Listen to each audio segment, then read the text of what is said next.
This 1-pound bunny is the smallest rabbit in North America, and he lives almost exclusively in the Great Basin. If the snow were deeper, he could tunnel between bushes.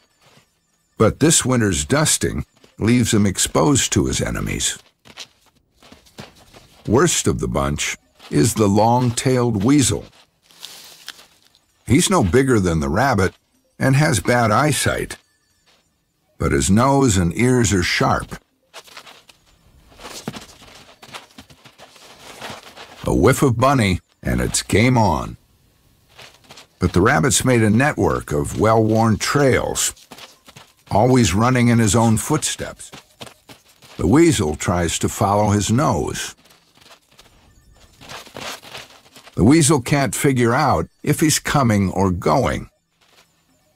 Game, set, and match. Bunny.